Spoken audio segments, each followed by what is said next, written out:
Mabuhay, this is Alexi from Davao City. This is my continuations of my advice to those newly hired employees who is receiving minimum wage, which is 443 per day.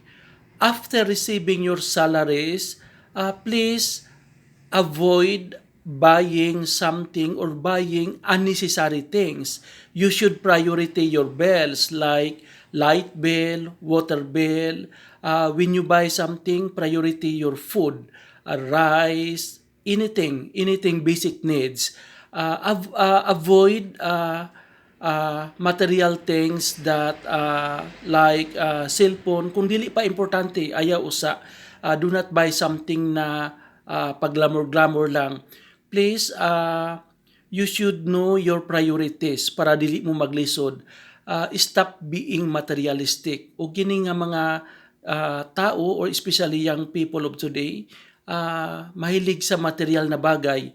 Please stop being materialistic and stop being to project. Para bang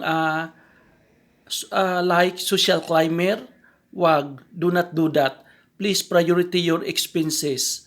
Thank you everyone. I hope that everyone you have learned something from me tonight. Thank you and thank you for watching with me. This is Alexi Fernandez from Davao.